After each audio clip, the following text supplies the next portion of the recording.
Firman Tuhan untuk renungan hari ini diambil dari Yeremia 9 ayat 1 sampai dengan ayat 11. Dengan tema Dunia kebanjiran berita hoaks. Apa yang kita baca dari firman Tuhan hari ini? Dari Yeremia 9 ayat 1 dan ayat 2, kita baca sebagai berikut. Sekiranya kepalaku penuh air, dan mataku jadi pancuran air mata, maka siang malam, aku akan menangisi orang-orang putri bangsaku yang terbunuh. Sekiranya di padang gurun, aku mempunyai tempat penginapan bagi orang-orang yang sedang dalam perjalanan, maka aku akan meninggalkan bangsaku dan menyingkir daripada mereka. Sebab mereka sekalian adalah orang-orang berzinah, suatu kumpulan orang-orang yang tidak setia. Apa isi pesan dan tujuan Tuhan melalui firman-Nya? Di akhir bab sebelumnya, Yeremia meratapi Yehuda seperti yang dia impikan dan nubuatkan, bahwa mereka akan ditaklukkan dan diasingkan. Dalam bab ini, Yeremia secara puitis mengungkapkan gagasan, jika ia memiliki air mata dan waktu yang cukup, ia akan menangisi kematian putri-putri bangsanya siang dan malam. Yeremia berduka atas penghakiman yang akan menimpa Yehuda, tetapi dia juga sangat muak dengan dosa mereka. Dia ingin menghindari rakyatnya dan menjauh dari kehancuran Yerusalem serta Yehuda. Bagi Yeremia, lebih baik hidup di padang gurun daripada hidup di tengah bangsa yang telah rusak mentalnya dan yang jiwanya harus menderita jika hidup di tengah-tengah kerumunan orang yang mengkhianati Tuhan. Dari firman Tuhan ini, Tuhan ingin kita merasakan kesedihan ketika kita melihat rekan seiman kita jatuh ke dalam dosa, tetapi juga menghindarinya jika setelah dinasihati berkali-kali mereka tetap tidak mau bertobat. Dari Yeremia 9 ayat 3 sampai ayat 6, kita baca sebagai berikut. Mereka melenturkan lidahnya seperti busur, dusta dan bukan kebenaran merajalela dalam negeri. Sungguh, mereka melangkah dari kejahatan kepada kejahatan, tetapi Tuhan tidaklah mereka kenal. Baiklah setiap orang berjaga-jaga terhadap temannya, dan janganlah percaya kepada saudara manapun, sebab setiap saudara adalah penipu ulung, dan setiap teman berjalan kian kemari sebagai pemfitnah. Yang seorang menipu yang lain, dan tidak seorang pun berkata benar. Mereka sudah membiasakan lidahnya untuk berkata dusta, mereka melakukan kesalahan dan malas untuk bertobat. Apa isi pesan dan tujuan Tuhan melalui firman-Nya? Dalam pasal ini, Yeremia dengan jelas menggambarkan betapa korupnya para pemimpin dan rakyat Yehuda. Mereka berbohong dengan mudahnya. Mereka pikir mereka memiliki pemikiran yang maju, dan keterampilan mereka tinggi. Mereka bahkan berpindah dari satu kejahatan ke kejahatan lainnya, yang menunjukkan bahwa mereka tidak mengenal Tuhan. Intelektual mereka tidak dapat menerima kehadiran Tuhan, termasuk hati nurani mereka. Setiap orang bahkan senang untuk saling menipu dan tidak lagi mengatakan yang sebenarnya. Orang Yehuda ini telah mengembangkan budaya kebohongan yang semakin jauh dari kebenaran, baik dalam hal sehari-hari maupun dalam konsep yang lebih luas. Dari firman Tuhan ini, Tuhan ingin menyadarkan kita bahwa gambaran kebobrokan Yehuda juga merupakan gambaran budaya bohong dunia masa kini. Kebohongan semakin merajalela dan mengerikan, karena di era digital ini, kebohongan telah dipromosikan dan disiarkan secara luas dan berulang-ulang kali, sehingga kebohongan itu diyakini sebagai kebenaran oleh masyarakat. Kita hidup di zaman di mana gagasan tentang kebenaran absolut dan objektif biasanya ditolak. Ketika kebenaran tidak dihormati, masyarakat akan runtuh. Dengan tipu daya ini, para pelaku kebohongan sesungguhnya menolak untuk mengenal Tuhan. Tetapi, bagi kita yang percaya, Tuhan adalah Tuhan kebenaran, dan menyadari bahwa siapapun yang mencintai kebohongan akan menerima hukuman darinya. Banyak masalah yang sulit diselesaikan di dunia sekarang ini, seperti konflik antar suku, agama, dan bangsa, karena orang lebih percaya kebohongan daripada kebenaran. Dengan kebohongan ini, para pendusta pada kenyataannya menolak untuk mengenal Tuhan.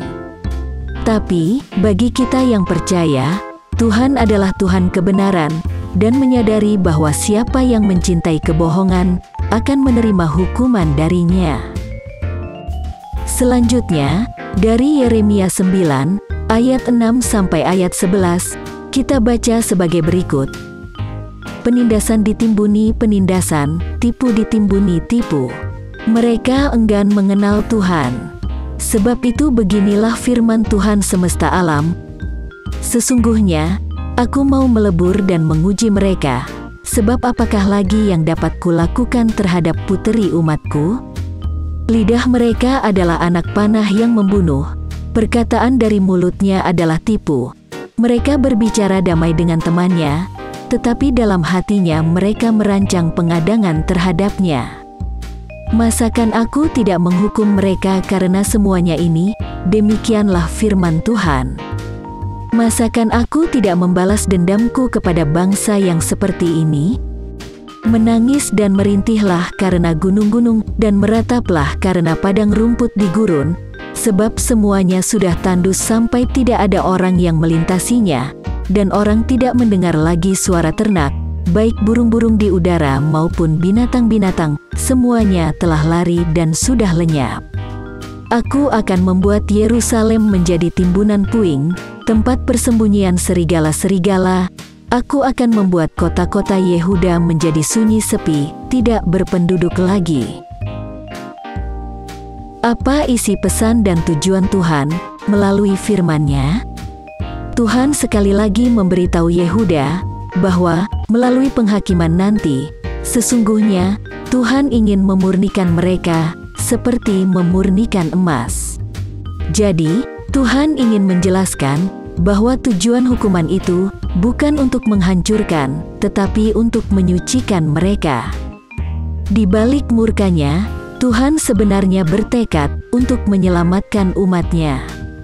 Untuk itu, Dia akan menggunakan cara yang paling keras, agar tidak kehilangan orang yang Dia cintai.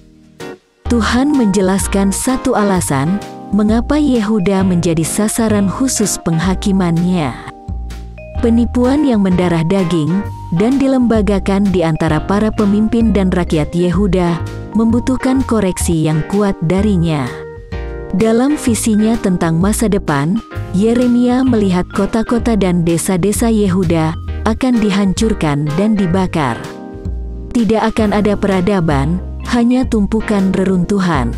Tidak ada lagi hewan dan ternak, hanya sarang serigala. Semua ini akan terjadi setelah invasi Babilonia yang akan datang atas Yerusalem dan kota-kota Yehuda.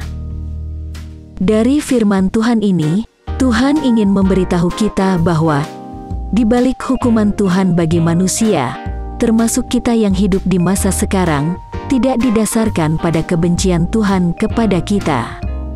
Tuhan mencintai kita, tetapi membenci tindakan kita, baik karena kita sendiri yang melakukan kebohongan, atau ketika kita mempercayai kebohongan dan meninggalkan kebenaran yang berasal dari Tuhan. Apa yang harus kita terapkan dalam kehidupan kita? Di dunia sekarang ini, yang dipenuhi dengan berita hoaks, kita harus berjaga-jaga dan waspada. Semua berita kebohongan itu dilakukan oleh para nabi palsu, dan itu berasal dari setan. Mereka mengaku bertuhan, tapi sesungguhnya mereka menyembah Tuhan yang tidak mereka kenal, sedangkan kita menyembah Tuhan yang kita kenal. Baca Yohanes 4 ayat 22, dan Kisah Para Rasul 17 ayat 23. Itulah sebabnya, kita juga diingatkan melalui firman-Nya, dalam Matius 7 ayat 15, Waspadalah terhadap nabi-nabi palsu yang datang kepadamu dengan menyamar seperti domba, tetapi sesungguhnya mereka adalah serigala yang buas.